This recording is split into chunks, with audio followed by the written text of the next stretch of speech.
Hello, this is going to be an intro to the intro, but I just wanted to say this vlog is going to be incredibly spoiler heavy. I read from the book, I talk about it all the way to the end of the book, and I read the last line of the book. So if you do not want spoilers, do not watch this video. I wanted to originally film a non-spoilery end to this vlog, but it was just impossible. However, I did do a much longer clip for my wrap-up about it than I would have normally. When I film vlogs, my wrap-up clips are usually pretty short, and I just tell you, go watch the vlog where I talk about this. However, since this is just so incredibly spoiler heavy, and I feel like it's a book that people want to read without spoiler information in their head, I filmed a much longer clip in the wrap-up about it that does not have spoilers. So eventually, come the end of May, I will put a card to the wrap-up in this video so you can watch that non-spoilery clip. So I apologize if you want to watch this video and you can't because you want to avoid spoilers.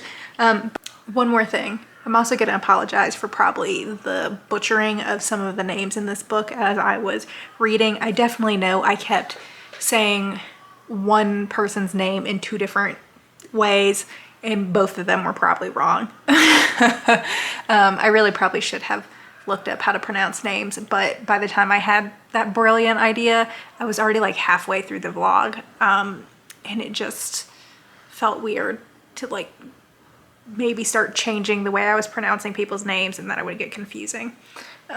Anyways, so I apologize. I hope that doesn't make this too unwatchable for, I don't know, people who are fluent in Japanese. Otherwise, I hope you enjoyed this vlog. I had a good time making it and reading the book. So, hello YouTube. My name is Tyler. Welcome to my YouTube channel, and welcome to a reading vlog.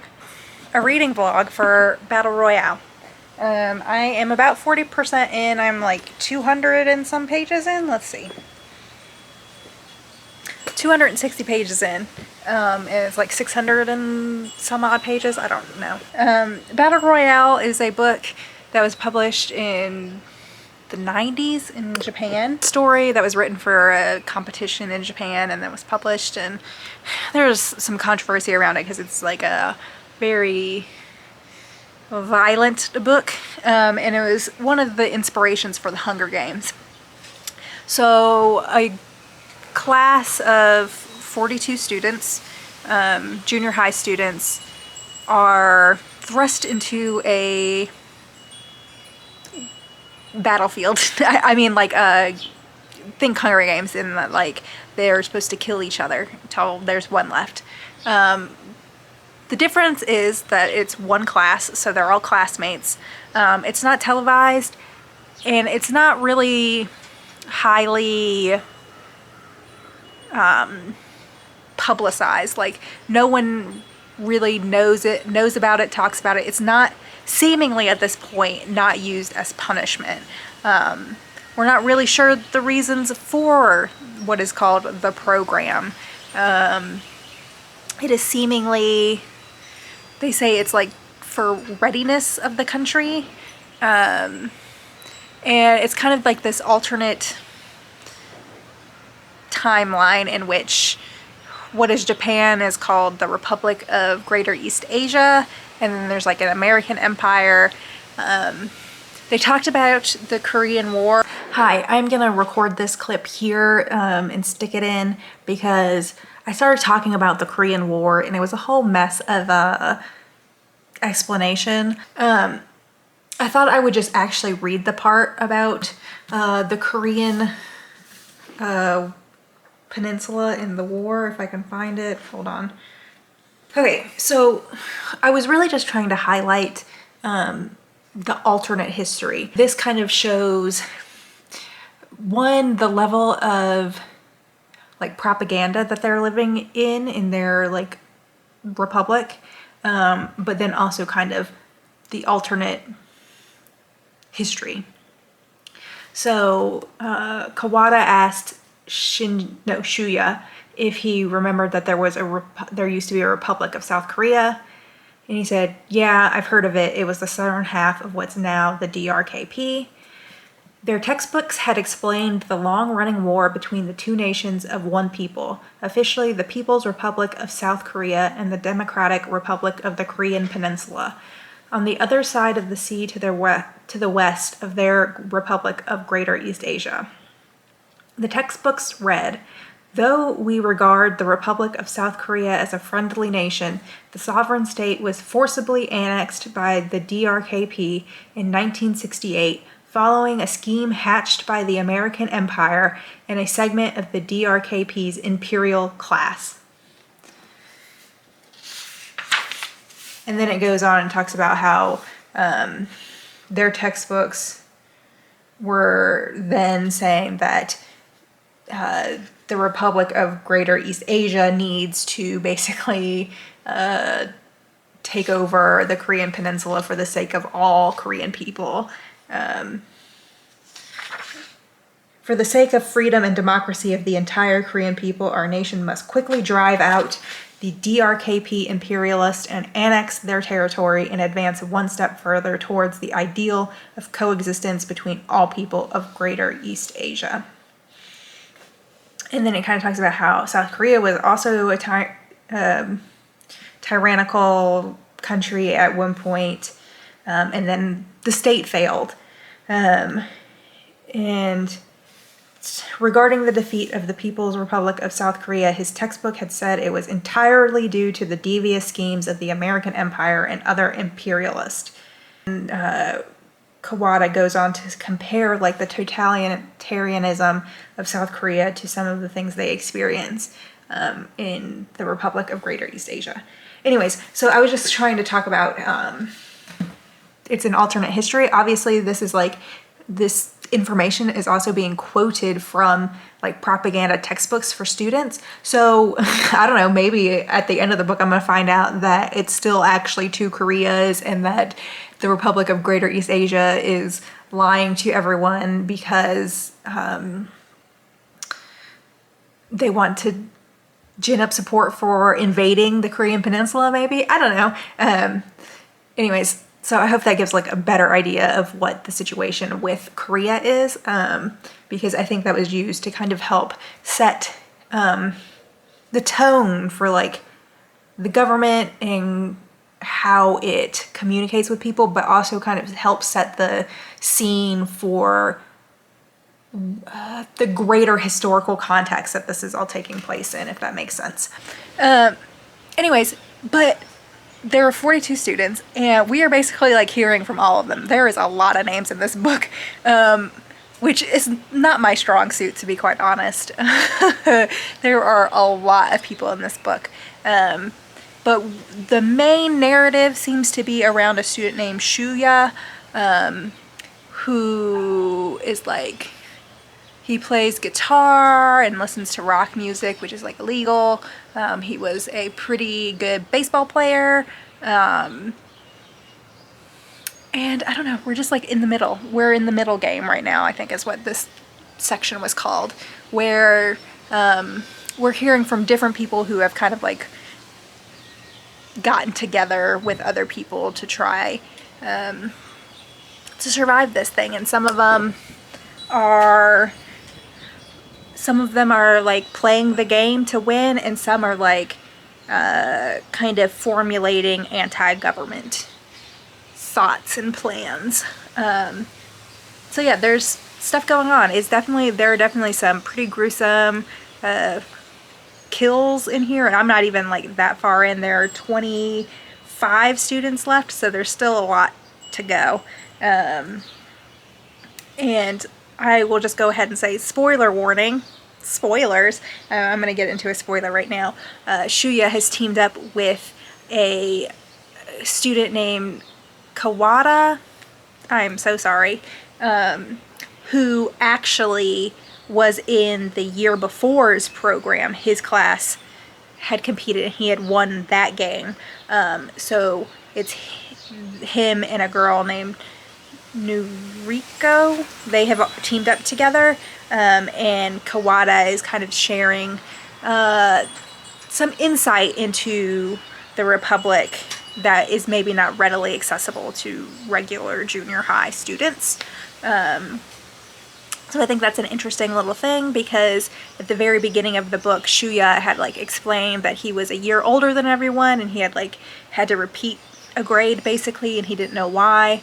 And so then it was revealed why. But you know, that also creates this tension of like, oh, he's killed people before already. He's won this game already. So there's some like tension of them like, how much can we actually trust him? How much can we believe him? So that's interesting. And yeah, I find the political aspects to be kind of interesting. We don't see a lot of it yet. There's like one person who's like the leader, the instructor, the teacher who is like doing the game. But we don't see a lot from him, not yet at least.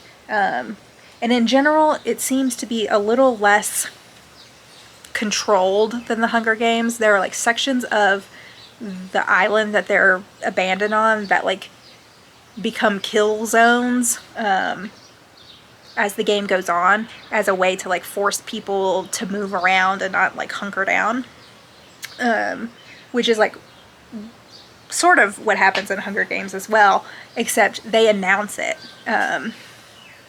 And it's just, this is like a lot of like tension of like, our classmates wouldn't do that, would they?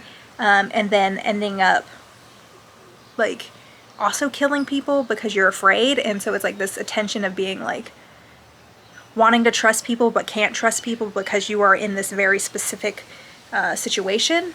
So there's like a lot of that. There's also a lot of like junior high crushes, which is very weird. Just like a lot of kids that I've like paired off and talking about who they do and don't like, and their crushes and their girlfriends and all that stuff, which I didn't expect when I picked up this book, but like, I mean, it kind of makes sense for like the age that the characters are, and the fact that it is their classmates. It's not a bunch of random people from all over the country. It's like classmates that they had been going to school with for some for years, but like they have been together as like a class cohort for like a year or two. Like they've been together for a while. So that's interesting. I do find that like dynamic of like, can we trust each other to be really interesting too. I know people have said Hunger Games is like a straight up rip-off of this. I don't think that's true. You can see the inspiration, but they are different books. They are very different books. So those are my thoughts and feelings on it about now. I'll check in when I have something else to say. I'm still having a good... Why? Come on.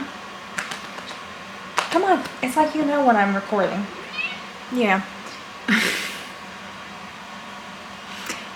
So I'm about 55% in. I'm still having a good time. I really, really wish I had, at the beginning, sort of made like a character map chart sort of deal, because there are just so many characters and so many names, and sometimes they're referred to by their first name, and sometimes they're referred to by their last name, and they all have like these connections to one another, and it's very hard in the physical form to like flip back and find where this character was previously talked about. So if I had been reading it in ebook form, it would be easy just to search the book, but it's not. If I had realized it was going to be quite so like character dense, which maybe I should have assumed with 42 characters, but like in Hunger Games, you don't really learn about every single person and all their connections and things like that. There are characters you like hear about once and then they're like dead. Whereas this is a little more in depth. There are more characters and you're getting more information about them.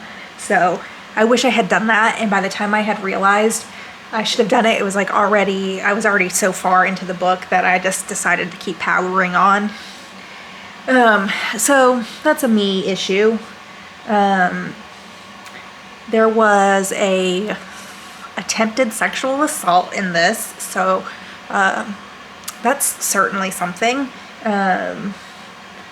There was also a character, a seemingly gay character, and I don't really know how I feel about the writing of it. This was published in the 90s, and so like the character is referred to as queer, which I'm not opposed to using queer to talk about LGBTQIA people. You know, I have used the word queer to kind of include all those things, but I don't know, something about it just like came off a little odd to me, and some of the characters have been kind of like homophobic about this gay character, so I don't know how I feel about it. I don't know if this character is really going to play that much more of a role in this, so I don't really know if it matters, but it did kind of stick out to me. Yeah, but I'm still having a good time. There are like two groups that are really working on like getting a plan together, and so we're kind of going back and forth between their narratives and then mixed in with like some of the one-off characters, and yeah, and you know, kind of there are one or two other characters who are kind of like really playing the game, like in it to win it, so we see them every once in a while and see what they're up to murder wise. Anyways, I just wanted to do a little quick update. I'll probably still read some more tonight, but I just wanted to check in with those thoughts before I forgot those thoughts. Hello, I am just gonna do one last update for today. I read quite a bit of this. I managed to finish the second part of this, so I'm about 60 some odd % into the book now. First, I want to say I'm like actually sort of kind of annotating. I never annotate really when reading fiction. The only fiction I can think of that I've ever annotated is House of Leaves, because that's a very complex and complicated story, and it's one of my favorite books, so I've done a lot of highlighting and note-taking in it. I haven't written any notes in this, but I have put some sticky notes to kind of help me, some of the characters that I realized were going to be important, so I kind of tabbed or flagged the pages that were important to remembering who they were.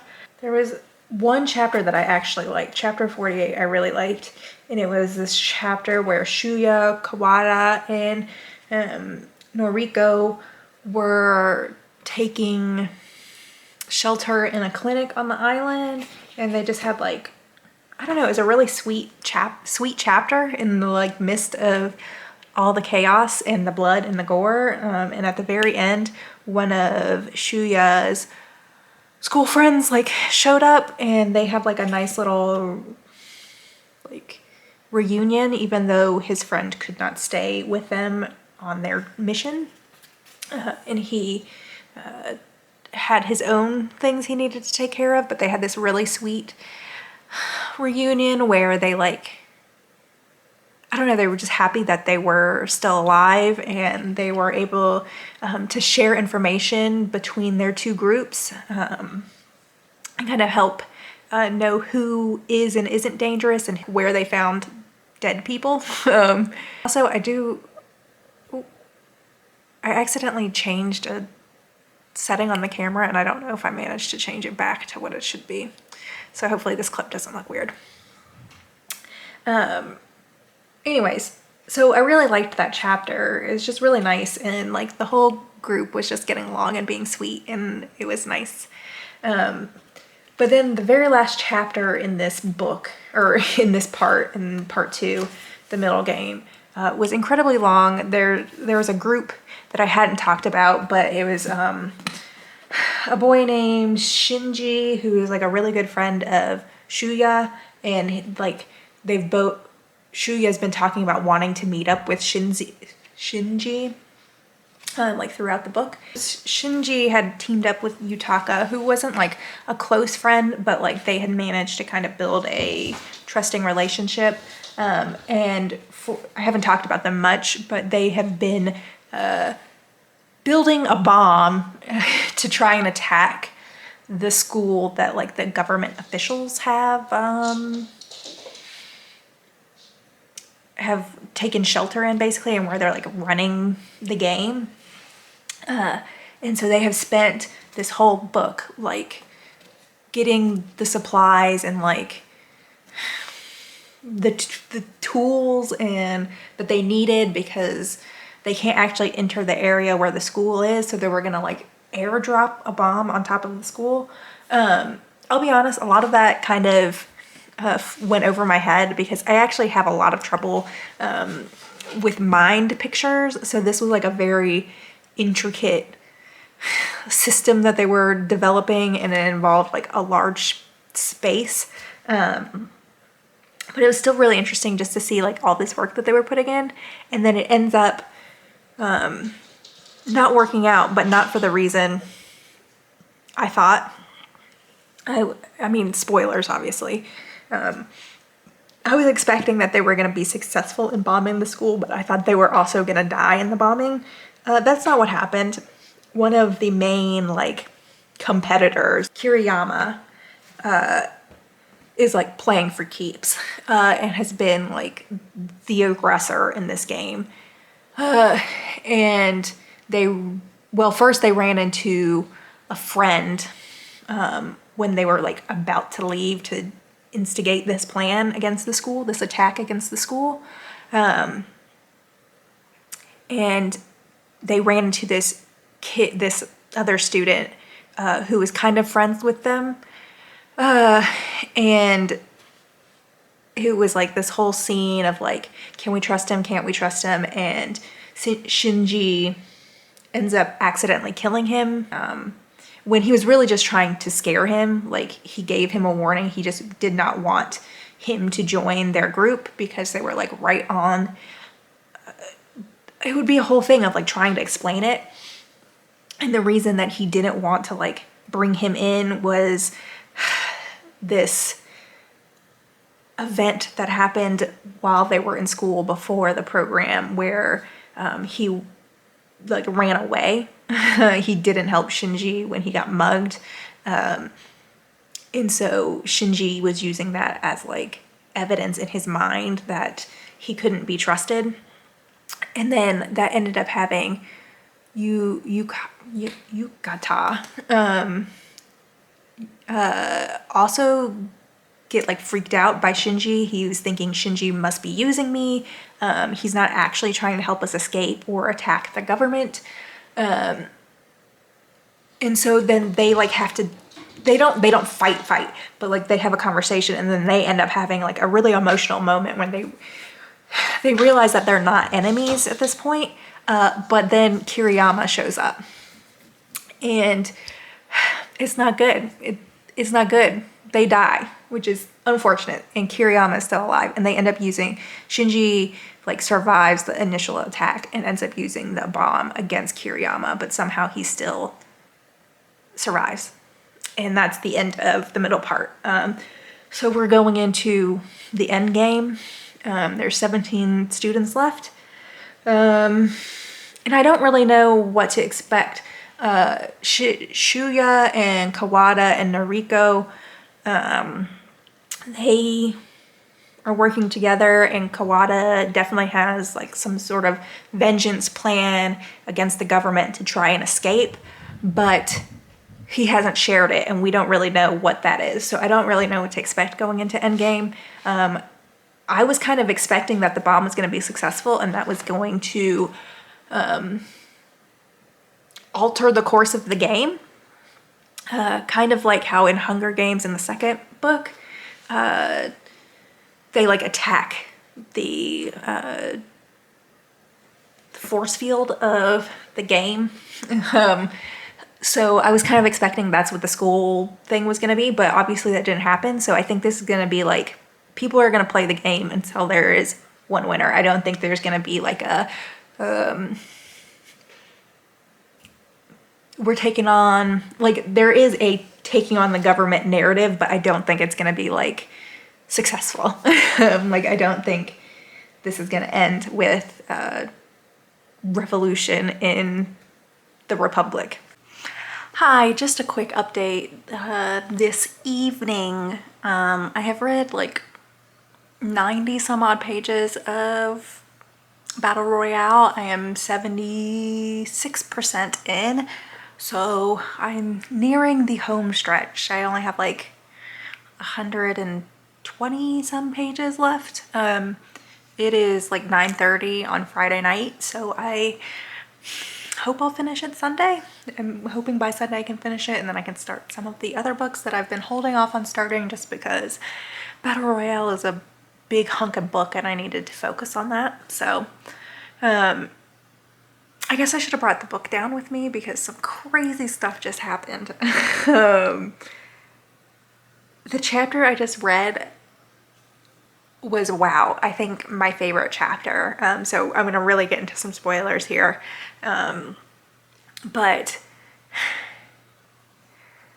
Shuya got separated from his group that he'd been with the whole time because he ran into Kiriyama, and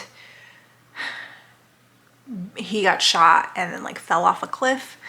And then after falling off the cliff, he ran into a group of 6 girls who had been hunkering down in a lighthouse on the island. And so these couple chapters are just like, he's talking to Yuki. I don't have the book with me, so I can't actually confirm. And there were like 3 girls that all had very similar names. It was Yuki, Yuko, and Yuka. And I am sure they're like all actually very different. But I'm terrible at names and they all look very similar when I'm reading, so I kept getting them confused. Anyways, Shuya was talking to, I believe, Yuki, who is like the class leader, and she has a crush on Shuya. And so they were updating each other on what had happened in the game from their perspectives. She explains to him how the 6 girls came together, and it just kind of paints this picture of like, I don't know if you have seen, what is it called? The Wilds on Amazon, which is like a group of girls are like left on an abandoned island and they're like being watched to see how women would survive. And like part of that is like they think women are better at survival situations because they can like work together better, basically. And like that whole thing is testing that out. And so this whole chapter is kind of like also giving, it feels like it's giving into that narrative. Like all these girls, it's like the largest group that we have seen together through this whole book. And they all are like working together. They have someone who keeps watch at the top of the lighthouse. They have food there. They're doing all these things. They're really friendly. They're able to like come to agreements together. But the newest person who joined their group had seen Shuya at the site of a murder. Or I can't exactly remember the story, but it involved a hatchet, and she had seen Shuya pull the hatchet out of a person's head. And so it freaked her the fuck out. And so when everyone wanted to bring Shuya into the lighthouse, she was like, absolutely not. He's a murderer. He's a murderer. He's a murderer. Like, he's gonna kill us all. And she decides she's gonna poison him, which already I'm like, holy shit. But then as she's like preparing his food, she had to go do something else, and one of the other girls eats the poisoned meal. And this sets off a whole crazy chain of events, ending with 5 of the 6 girls like dying in a shootout inside the lighthouse. Just insane. And it kind of really highlights the things I do like about this book. Like, everyone is thinking about, I don't want to die. And some of them want to do that by cooperating, And some of them want to do that by fending for themselves. And even in what seems like a very idyllic situation where they have a very large group, it could probably take down anyone they wanted to if they, thought it out and really planned for it because they have the numbers. Just one little thing can really just change the course of it because everyone is just looking for something suspicious. So, wow. Incredible chapter. Loved it. Okay, so I just read a little bit more of Battle Royale. I actually read it earlier in the day, but then we had to go run errands and I wasn't able to record this clip. But we just got I read 2 more chapters, I think, after the whole poisoning shootout debacle. So Shuya hears the shootout in the lighthouse and he's like, what the fuck happened? And he manages to break out of the room he was locked in. And he goes into like the kitchen area and he sees Yuki, who's like the girl that had a crush on him and who he was exchanging information with. He sees that she's dead on the floor and the only person left is Yuko. And she's the one that was the poisoner. And she sees that he's gotten out and she freaks out and she runs up to the top of the lighthouse. And she's like trying to escape. She's like, I don't know how to escape. He's gonna kill me. He's gonna kill me. He's gonna kill me. And she like decides she's gonna like try and climb down from the lighthouse. But she can't. She's like she's like gripping onto something and like her hands are slipping. And as she's about to fall, Shuya comes and tries to pull her up, but he's been injured from the shootout the night before. So he's like really injured, but he's like trying to save her and she's freaking out. She's like, I would rather die falling than have you pull me up and kill me yourself, because that's what she thinks. She thinks he's saving her on purpose so then he can use her for something and then he'll kill her himself. She eventually realizes like he is bleeding, like he has like a bullet wound on his neck and like the blood is like soaking through the bandages and like leaking down his arm as he's like trying to pull her up because he only has like one good arm.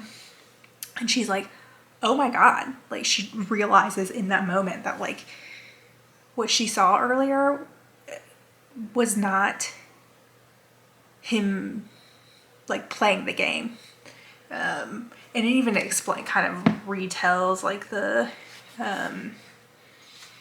story of like the person she had seen him kill, or who she thought she had seen him kill. I thought you killed Oki. I saw it. I was scared. I was so scared. So I tried to poison your food, but Yuka ate it and then everyone. Now Shuya understood everything. She had been in some nearby bushes, witnessed him fighting Tatsumichi and pulling the hatchet from his face. But that was all. She hadn't seen Kyoichi, Motobuchi, and Kawada show up. So this was like one of the very first things. And it's how he met Kawada. Like Kawada saved him in this situation that involved a hatchet meeting a person's skull. She could have interpreted it as self-defense or an accident, but she had been so completely terrified that she had no choice but to fear him. She tried to poison him, but Yuka Nakagawa ate his food by mistake, and all the girls fell into a paranoid panic. Only the poisoner herself survived. So like this whole paragraph kind of explaining what had happened in the previous chapters. But she realizes that Shuya was trying to save her, like actually trying to save her. But in realizing that like Shuya was not strong enough and she loses the grip and she still falls to her death. Just absolutely crazy. I like gasped at the end of the chapter. It was so good. Like that whole section from where we meet up we as the reader meet up with Shuya at the lighthouse all the way through to Yugo's death is just incredible. Really, really liked those chapters. It was probably, I don't know, 50 pages or something maybe. I don't know. It was a couple chapters that I had read last night and today. Really, really like it. Maybe my favorite part of the book so far. But Shuya lives for the time being, but he's incredibly injured. So he basically feels like the main character to me. Like, we are following other people, but like the vast majority of the book is spent with Shuya. The beginning of the book, we are coming to learn all his classmates through Shuya's thoughts. So he feels like the main character. And I have a feeling I'll be surprised if he doesn't end up being the winner. Just because we have spent so much time with him, but maybe that will make for a very satisfying death later in the book. So there are 8 students left, and I assume that the instructor is gonna maybe start really forcing people to run into each other. Because I'm trying to think, there is Shuya's left, Kawada and Noriko, as far as we know, are still alive. Kiriyama, the guy with the submachine gun, who's like really been murdering some people. There is a girl who has like a sickle and she's been playing hard. Mitsuko is a girl that has been really doing some damage. She has a sickle, but she also had guns and things, and she's been playing up like, oh, I'm so afraid, and then straight up murdering people. She like is kind of a bad girl. Like, in the class, people know her as like, she sleeps with older men. She's like, she's got kind of like a bad reputation. But I find her to be actually kind of interesting. So that's 5. So there are still 3 more people that are left.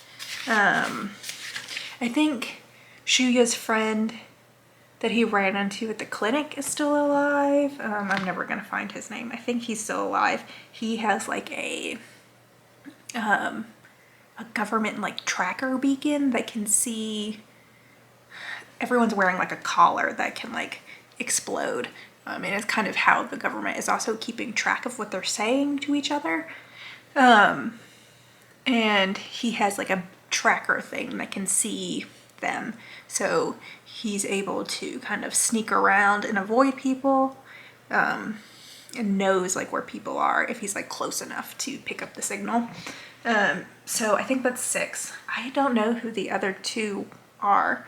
He is looking for someone, a girl. I think maybe she's still alive. I don't think she was in the group.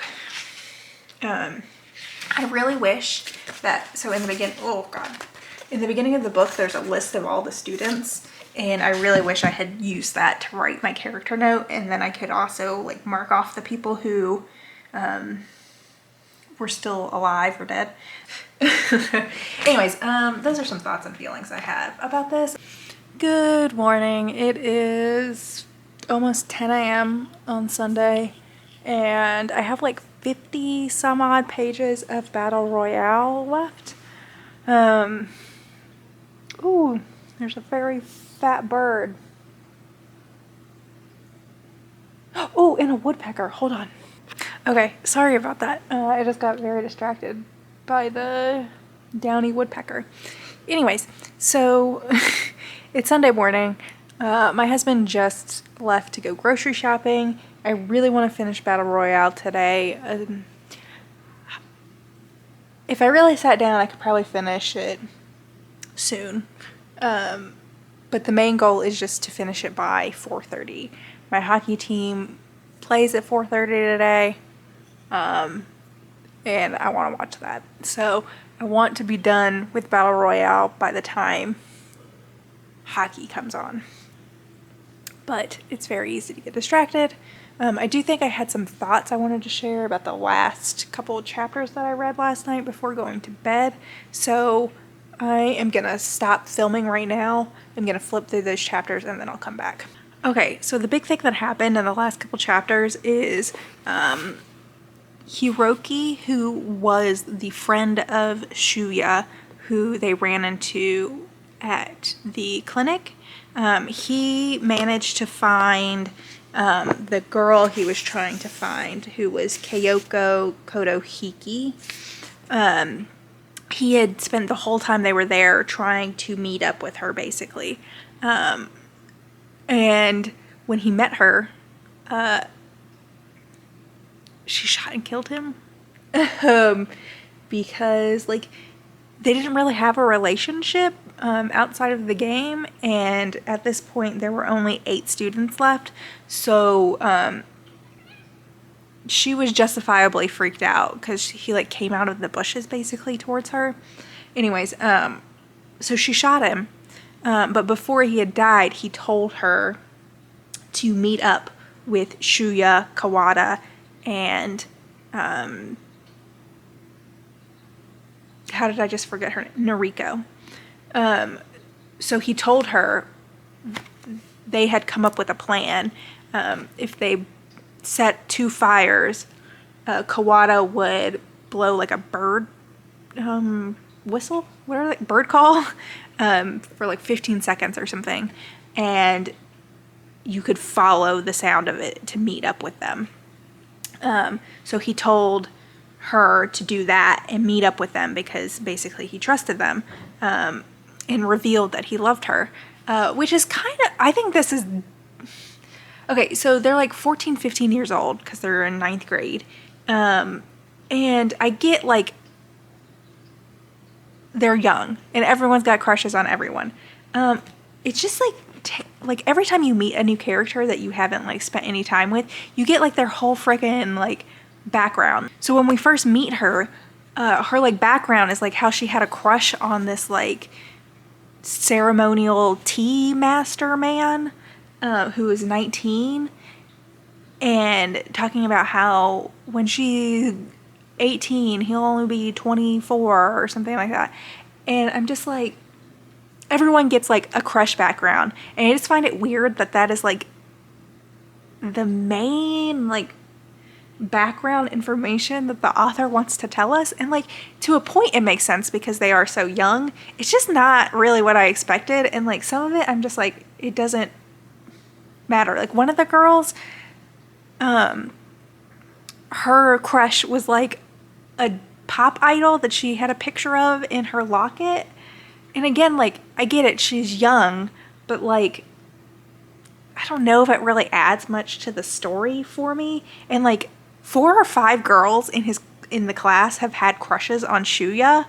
So Hiroko had a crush on Kyoko, and that's why he had been hunting her down, and he managed to tell her that he loved her before dying.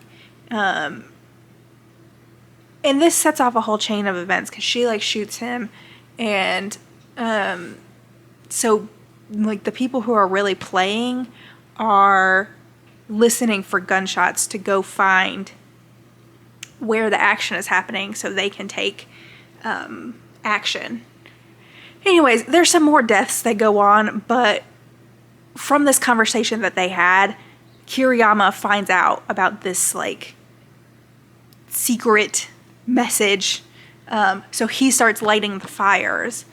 It's not clear to me yet if he's actually following the bird call or not,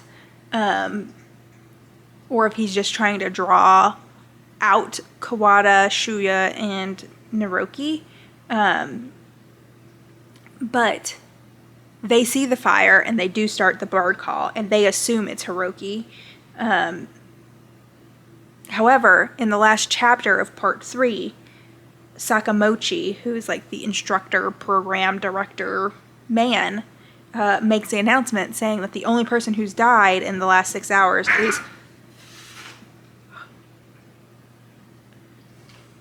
Guys, please stop. Of course the cats are fighting. Okay, so in that last chapter, Sakamochi makes an announcement saying that Hiroki is the only person who has died in the last 6 hours. So the whole crew realizes that they have been alerting someone to their location. And that's where the part ends. So that's where I'm picking up. I'm excited to see where this goes. I definitely don't think I'm going to get like the happy ending I was kind of anticipating. I definitely thought this was going to be like at least some of them overcome the government, but I don't think that's coming. Of course, so the chapter at the end of part 3 was actually a little bit of a cliffhanger. So at the start of the next chapter is literally like, oh yeah, and a whole bunch of girls died. I did not realize or didn't think about that the girls had not been announced as dead. So Hiroki wasn't the only one to die in the last 6 hours. He was just the only boy that had died.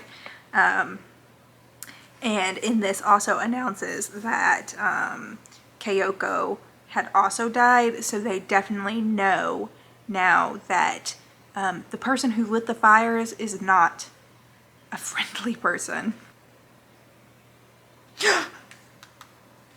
I didn't even think about that. Okay, so Shuya and Naruko's eyes met. Hers were trembling. They had been prepared to hear the names of Yuki's group, but Hiroki and Kyoko and Mitsuko and Soyuma, who is the girl that I was talking about who was also playing for keeps, she had like a sickle and she was definitely going around and murdering some motherfuckers. She got killed. And Mizuho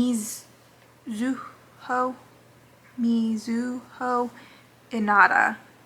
Didn't talk about her. She had one very short chapter. She also got murdered in the midst of things. That means only us and Kiriyama are left. I didn't think about that. So it's literally the 3 of them. So Shuya, Kawada, and Naroko are the only ones left with Kiriyama. But Kiriyama's been murdering people left, right, and center. They have actually run into Kiriyama once already and managed to survive because that's how Shuya got separated from everyone, because he kind of diverted Kiriyama's attention.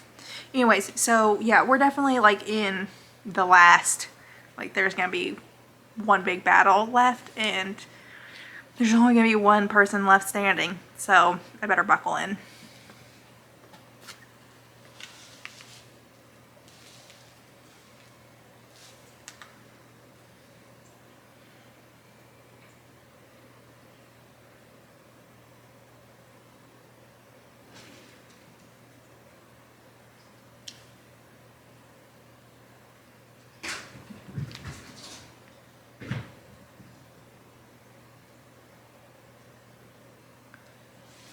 Tiger Cat, leave Sebastian alone.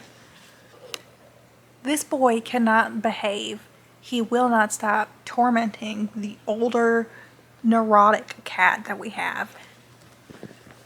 So I'm going to stop recording and try and get him to do something that is not making every other cat in the house miserable. So I want to talk about what I just read. I'm on page 596, so I'm very close. That's like 31 pages left. Okay, so the first chapter in part 4 is literally the whole gang meeting up with Kiriyama.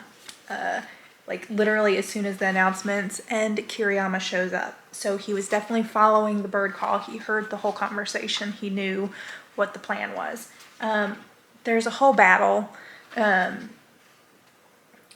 are a few things I want to touch on. One, he had probably one of the highest powered weapons in the game, but he also had a bulletproof vest. He kind of felt like an overpowered villain in a way. Like he kept getting shot and no one knew why he kept coming back alive, which like I get it. No one really knows all the weapons that are available in the game, but like it just kept feeling like there were so many times where it seemed like he was going to get killed and then didn't because he's superhuman. Like he got shot a lot in this bulletproof vest, and to the point where I'm like, I don't think bulletproof vests are just like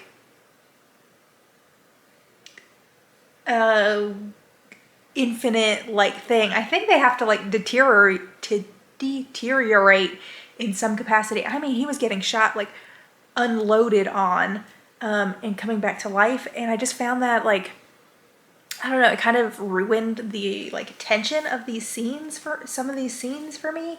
And what really got me is like, no one was taking the true kill shot. Like throughout the book, I'm like, shoot him in the head. Even if you don't know he has a bulletproof vest, like some of the people were just choosing to shoot him in the stomach when they had a headshot. And some of the people, I just didn't get it. Like, I don't know. Like some of them were like trying to avoid killing in the first place. So I can kind of understand not taking a true kill shot, like taking a more, like a one that feels less bad to you, like you're still protecting yourself, but it's not like shooting someone in the head that like feels like murder, whereas like shooting someone in the stomach multiple times maybe feels like more like self-defense. But I don't know, so that was like an issue I had, and it kind of like came into play in this like chapter where they meet for the battle.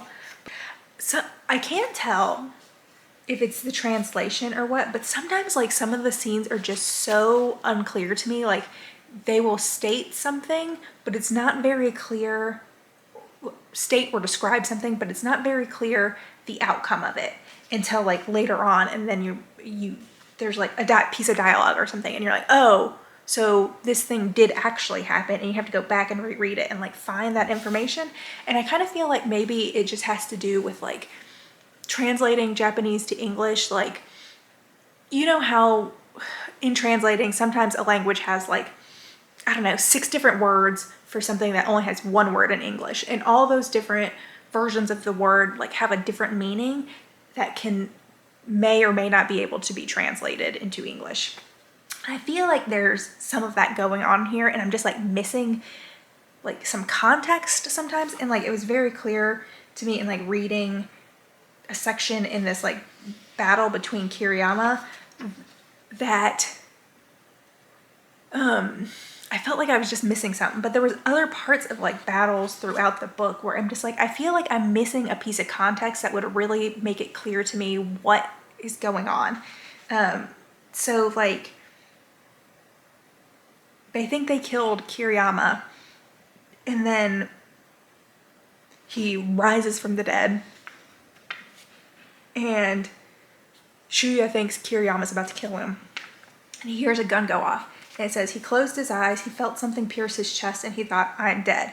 But he opens his eyes and he realizes that Noriko has shot him. Like there's a wound in his face. So that bang was Noriko shooting Kiriyama, but what did he feel in his chest? Was that just like an emotional thing he felt, thinking he was about to die? Like his heart skipped a beat maybe or something? I don't know. I feel like I'm missing something there. Anyways, my battery's about to die, so I just want to touch on one other thing.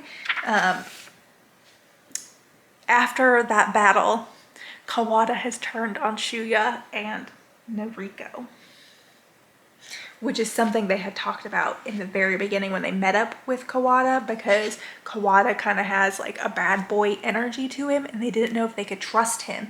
And when they found out he had played the game again, they were like, maybe he's just using us as a shield to get to the end of the game. And basically Kawada's like, yeah, that's what I'm doing.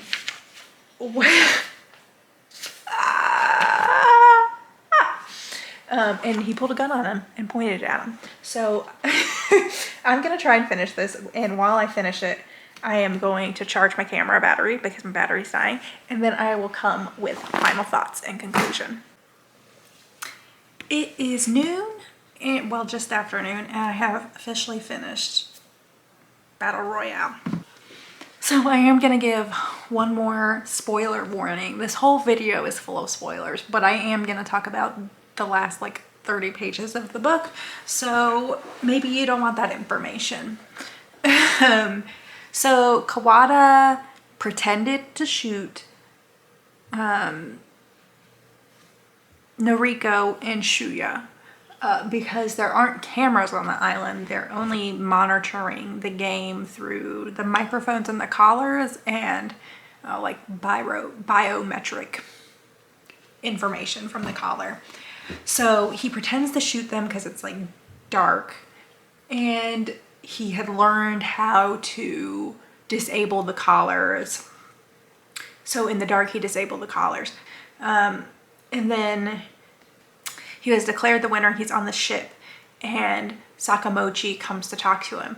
And it becomes very clear that Sakamochi knows that Shuya and Noriko are not dead, and that Kawada has some sort of plan to help them escape. So he decides to do poison gas on the island, thinking that will scare Kawada into revealing the answer to try and protect his friends. It ends up being like a shootout on the ship. But there was two things I tabbed that I wanted to talk about. Let me see if I can find them real quick. So Sakamochi is like having this conversation with Kawada, and we finally realize or learn what the program is, the reasoning for the program. And he says, Sakamochi says, this country needs the program, and no, it's not some military experiment. That's a fabrication, of course. Come on, why do you think we broadcast video of the winners on the local news? Sure, seeing that, a person might feel sorry for the child, or maybe they're thinking about how the poor kid probably didn't even want to play the game, but the child was left with no choice but to fight the others. It serves to remind everyone that in the end, they can't trust anyone. And soon, nobody's even thinking about banding together and staging a revolution. The Republic of Greater East Asia and its ideals will live on forever, and for the sake of such a lofty goal, everyone needs to die equally. I've taught my own children as much. My oldest, she's in 2nd grade now, she's always saying how she'd give her life for the Republic. So really, the program is being used as a tool of keeping the population docile. I don't know if I really love this explanation. It kind of left me wanting for more. Because such an extreme thing that I'm like, I'm sure it will keep people docile, but it felt like it needed more punch. I don't know. So like in Hunger Games, the games are used as punishment for a previous revolution, and then also used to scare the districts. Whereas this is just like, we're just doing it to scare people. And I don't know, that just felt a little flat for me. And then later down this page, it also, Sakamochi is talking about how great the Republic is. No other country anywhere in the world is as prosperous. Sure, overseas travel is a little restricted, but the quality of our exports is second to none. So I think that's, he goes, when our government boasts about our per capita GDP, that's no mere propaganda, it's the truth. I think that's interesting. Like, I feel like we see this in modern day 2022 real life, where people are using economic checkpoints as evidence that a country is good, or that people shouldn't complain because the economy is strong. But I think it's interesting that, like, I have just completely lost the train of thought. Please don't do this to me, Tiger Cat. The cat just showed up. I lost my train of thought. Give me a second. Anyways, so I just think that's interesting, because I think a country can have a strong economy and still be shitty to its people. Its people still won't have economic rights or voting rights or whatever. Just because an economy is strong does not mean that its people are free or happy or a myriad of other things. Just a strong economy means that the economy is strong. That's it. Anyways, so I think that's interesting. But further into that paragraph, it says, or Sakamochi says, otherwise, we'd decay into some third-rate country like the American Empire. You've heard what things are like over there, haven't you? The country is a total mess, rife with drugs and violence and homosexuality. It's surviving only on its past legacy, but it'll collapse soon enough. So I read that part specifically because I did mention, one of the characters was mentioned as queer, and it kind of was like weird to me. And I thought about cutting that clip out, but it actually kind of came back around in that, like, when some other characters had thought about that character. I can't find the chapter in here to give a name. I apologize. I remember someone called him a fairy, and like someone had mentioned like they didn't think he was going to be much of a threat because of his sexuality. And so I think it's interesting that it kind of came back around in that, like, there's obviously a homophobic nature to the Republic in general, and part of that is like in response to American society, because America is their big bad, so they have to do the opposite. And this is something we saw in the Cold War as well. I literally just watched a video by the channel called The Cold War. I've been getting very interested in like Eastern European USSR Cold War history lately. Anyways, so they just put out a video in this last week about the women's liberation movement during the Cold War, sort of. And they talked about how in the USSR, women were like sent off to work in the factories and things like that. They were forced to labor because they were like, everyone was a comrade, so everyone needed to work.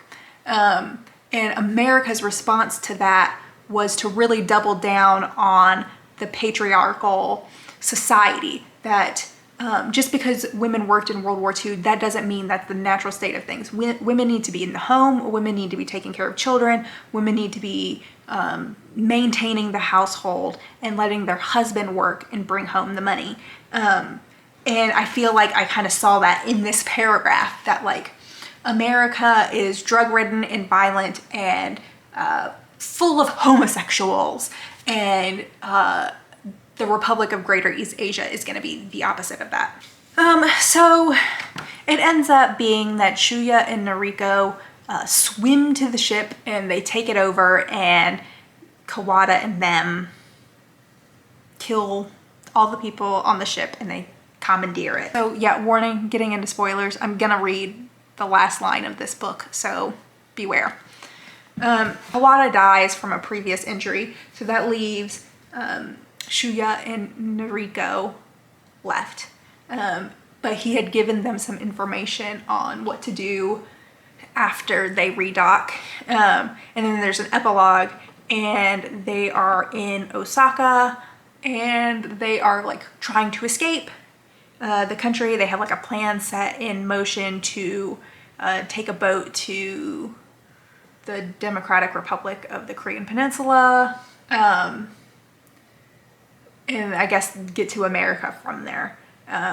Because in this timeline, the Democratic Republic of the Korean Peninsula is kind of like aligned with America. So there's that.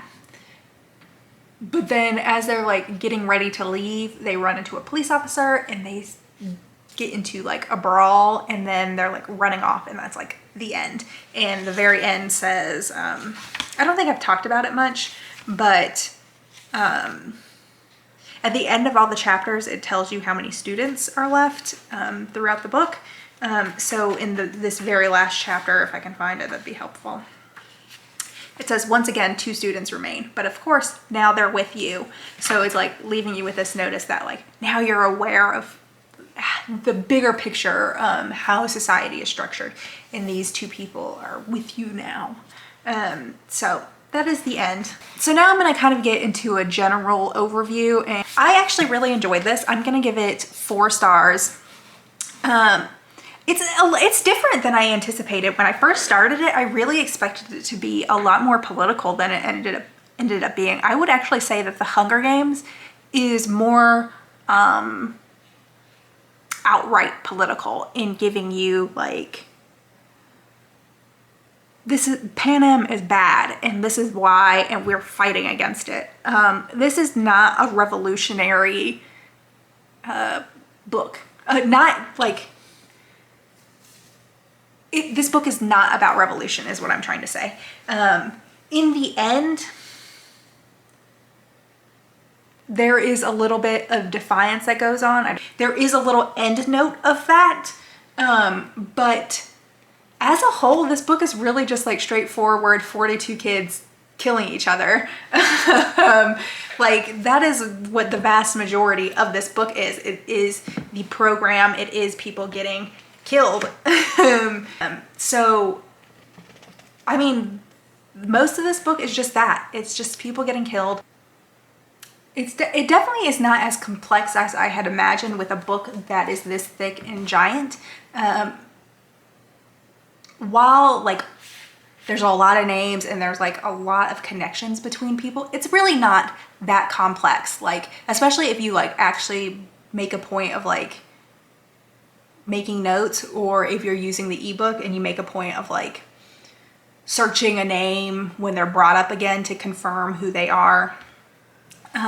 I don't think this will be a difficult read. It's not hard to read. It's not super dense or complex. It's pretty straightforward. Like you're following Shuya mainly, but then you're also getting perspective from these other people and what's going on, and you see or you read all the kills that happen.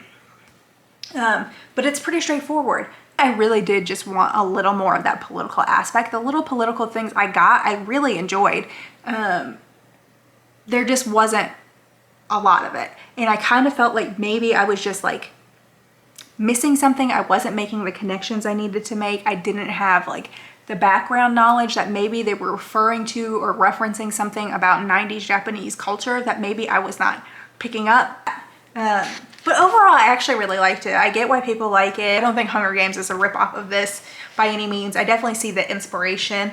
But Hunger Games is a very different book by virtue of being like a YA story. So there's also that like romance narrative to it. And while there's like, no, I had to change spots because the heat just turned on and it's so loud in my office. But I was saying that while there are like crushes and there's kind of maybe a little bit of a love story sort of in Battle Royale, it's not quite the same as like in Hunger Games where it's YA and it's kind of like part of the reason people are reading it. I don't think people are reading Battle Royale for the love stories.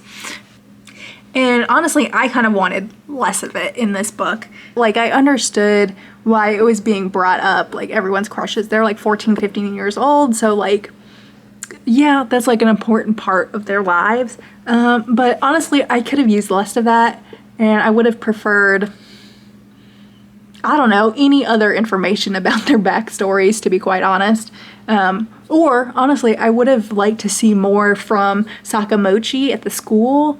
But overall, I liked it. Hopefully this is less of a mess than it feels like it is. I had a good time reading it. Like I said, 4 stars.